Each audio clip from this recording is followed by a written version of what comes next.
Low powder recovery, slow color change cleaning. The ZhYao large cyclone powder booth boosts powder utilization and speeds up color changes in one go. The complete system includes spray booth, powder feeding center, large cyclone separator, and secondary cartridge filter. Among them, the unattracted powder is sucked into the large cyclone separator.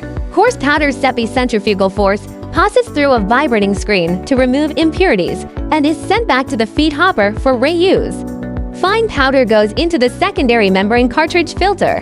Cleaned air is discharged back into the workshop for circulation. The filter is periodically pulse jet cleaned, and the recovered powder drops into a collection bin. 2 key advantages: high recovery efficiency, drastically reduces powder waste. Fast color change, system cleaning is quick and easy.